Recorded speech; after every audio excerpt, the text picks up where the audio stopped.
Friends, welcome back to my channel journey with Emmy. ಇವತ್ತು ನಮ್ಮ ಮನೆಯಲ್ಲಿ ನಾನು ಗಸಗಸೆ ಪಾಯಸ ಮಾಡಿದ್ದೀನಿ. ಅದು ಹೇಗೆ ಮಾಡಿದ್ದೀನಿ ಅನ್ನೋದನ್ನ ತೋರಿಸ್ಕೊಡ್ತೀನಿ, ಮತ್ತು ಅದಕ್ಕೆ ಏನೇನು ಐಟಮ್ ಬೇಕು ಅನ್ನೋದನ್ನೆಲ್ಲ ತೋರಿಸ್ಕೊಡ್ತೀನಿ. ನೋಡೋಣ. ಸೊ 1 ಬೌಲಷ್ಟು ಬೆಲ್ಲ, ಆಮೇಲೆ 1 ಬೌಲಷ್ಟು ತೆಂಗಿನ ತುರಿ, ಆಮೇಲೆ 5 ಟೇಬಲ್ ಸ್ಪೂನ್ ಅಷ್ಟು ಗಸಗಸೆ, ಓಕೆನಾ. ಆಮೇಲೆ 2 ಟೇಬಲ್ ಸ್ಪೂನ್ ಅಷ್ಟು ಅಕ್ಕಿ, ಆಮೇಲೆ ಒಂದು 30 ಮಿನಿಟ್ಸ್ ನೆನೆಸಿಟ್ಟಿರುವಂಥ ಗೋಡಂಬಿ ಬಾದಾಮಿ 10 ಇದೆ, 10 ತೊಗೊಂಡಿದ್ದೀನಿ, ಓಕೆನಾ. ಆಮೇಲೆ 1 ಗ್ಲಾಸ್ ಅಷ್ಟು ಹಸಿ ಹಾಲು ತೊಗೊಂಡಿದ್ದೀನಿ. ಕಾಯಿಸಿರೋ ಹಾಲು ತೊಗೋಬೋದು, ಬಟ್ ಕಾಯಿಸಿದ್ರೆ ಹಾಲನ್ನ ಆರಿಸ್ಬಿಟ್ಟು ತೊಗೋಬೇಕಾಗತ್ತೆ. ಆಮೇಲೆ ಇದು ಒಗ್ಗರಣೆಗೆ ಗೋಡಂಬಿ ಬಾದಾಮಿ, ಸ್ವಲ್ಪ ತುಪ್ಪ, ಒಗ್ಗರಣೆಗೆ ಬೇಕೇ ಬೇಕು, ಸ್ವೀಟಿಗೆ ಚೆನ್ನಾಗಿರುತ್ತೆ. ಅದಾದಮೇಲೆ 2 ಏಲಕ್ಕಿ, ಇದಿಷ್ಟು ಬೇಕಾಗಿರೋ ಐಟಮ್ ಅಷ್ಟೇ. ಸೊ ಈಗ ಸ್ಟವ್ ಮೇಲೆ ಕಡಾಯಿ ಇಟ್ಕೊಂಡು ಅದಕ್ಕೆ ನಾನು ಅಕ್ಕಿನ ಹಾಕ್ಬಿಟ್ಟು ರೋಸ್ಟ್ ಮಾಡ್ಕೋತಾ ಇದ್ದೀನಿ. ಡ್ರೈ ರೋಸ್ಟ್ ಮಾಡಬೇಕಾಗುತ್ತೆ ಇದನ್ನು. ಈ ಅಕ್ಕಿ ಯಾವುದಕ್ಕೋಸ್ಕರ ಹಾಕ್ತೀವಿ ಅಂದರೆ ಸ್ವಲ್ಪ ಪಾಯಸ ಥಿಕ್ನೆಸ್ ಬರಲಿ ಅನ್ನೋದಕ್ಕೋಸ್ಕರ ಅಕ್ಕಿನ ಹಾಕ್ತೀವಿ. ಸೊ ತುಂಬ ಸೀದೋಗೋ ಅಷ್ಟು ರೋಸ್ಟು ಅಥವಾ ಬ್ರೌನಿಷ್ ಬರೋ ಥರ ರೋಸ್ಟ್ ಏನು ಮಾಡಬೇಕಾಗಿಲ್ಲ. ಲೈಟಾಗಿ ರೋಸ್ಟ್ ಮಾಡಿಕೊಂಡ್ರೆ ಸಾಕು. ಒಂದು ಸ್ವಲ್ಪ ಅಕ್ಕಿ ಒಂಥರ ಕ್ರಿಸ್ಪಿ ಥರ ಬರುತ್ತೆ, ಅಲ್ಲಿವರೆಗೂ ರೋಸ್ಟ್ ಮಾಡ್ಕೊಳ್ಳಿ. ಆಮೇಲೆ ಇದು ಅಕ್ಕಿ ರೋಸ್ಟ್ ಆದಮೇಲೆ ಗಸಗಸೆನ ಹಾಕ್ಕೊಂಡು ರೋಸ್ಟ್ ಮಾಡ್ಕೋತಾ ಇದ್ದೀನಿ.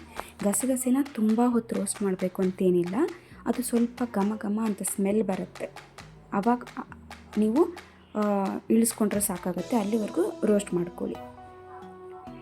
ಸೊ ನೋಡಿ, ಈಗ ಎರಡೂ ಕೂಡ ಚೆನ್ನಾಗಿ ರೋಸ್ಟ್ ಆಗಿದೆ. ಒಂದು ಸ್ವಲ್ಪ ಆರಿಸಿ ಮಿಕ್ಸಿಗೆ ಶಿಫ್ಟ್ ಮಾಡ್ಕೋತಾ ಇದ್ದೀನಿ.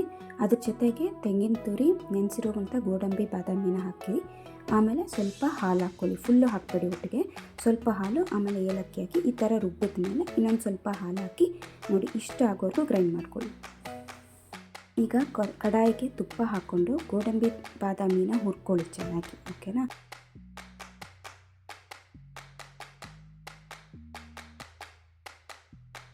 ತುಂಬ ರೋಸ್ಟ್ ಮಾಡಬೇಡಿ, ಈ ಕಲರ್ ಬರೋವರೆಗೂ ಸಾಕು. ಈಗ ಇನ್ನೊಂದು ಪಾತ್ರೆಗೆ ನಾನು ಬೆಲ್ಲ ಹಾಕೋತಾ ಇದ್ದೀನಿ.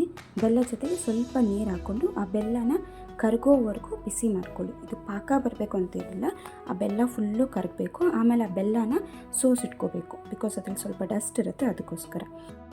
ಈಗ ಮತ್ತೊಂದು ಪಾತ್ರೆಯಲ್ಲಿ ಹುರಿದಿರೋಂಥ ಗೋಡಂಬಿ ಬಾದಾಮಿ ರುಬ್ಬಿದ ಮಿಶ್ರಣ ಹಾಕ್ಕೊಳ್ಳಿ. ಆಮೇಲೆ ನೀರೇನಿರುತ್ತಲ್ಲ ಮಿಕ್ಸಿಲಿ ಸ್ವಲ್ಪ ರೆಸಿಡಿಯೋ, ಅದನ್ನು ಸ್ವಲ್ಪ ಇದಕ್ಕೆ ಹಾಕ್ಕೊಳ್ಳಿ. ಅದಾದಮೇಲೆ ನಾವು ಬಿಸಿ ಮಾಡಿ ಕರಗಿಸಿಟ್ಟಿರೋಂಥ ಬೆಲ್ಲದ ಪಾಕ, ಇದು ಸೋಸಿಟ್ಕೊಂಡಿರೋದು, ಇದನ್ನು ಹಾಕಿ ಚೆನ್ನಾಗಿ ಕಲಸಿ ಮಿಕ್ಸ್ ಮಾಡ್ಕೋಬೇಕು.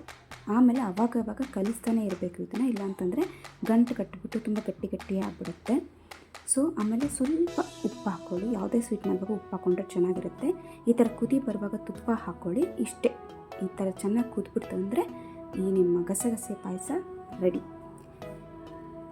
ಸೊ ತುಂಬ ಚೆನ್ನಾಗಾಗಿತ್ತು ಈ ಗಸಗಸೆ ಪಾಯಸ. ನೀವು ಒಂದ್ಸರಿ ಟ್ರೈ ಮಾಡಿ ನೋಡಿ, ಮತ್ತು ಈ ವಿಡಿಯೋನ ನಿಮ್ಮ ಫ್ರೆಂಡ್ಸ್ಗೆ, ಫ್ಯಾಮಿಲಿಗೆ ಶೇರ್ ಮಾಡಿ. ಮರೀದೆ ನಮ್ಮ ಚಾನಲ್ನ ಸಬ್ಸ್ಕ್ರೈಬ್ ಮಾಡಿ. ಬಾಯ್, ಥ್ಯಾಂಕ್ಸ್ ಫಾರ್ ವಾಚಿಂಗ್.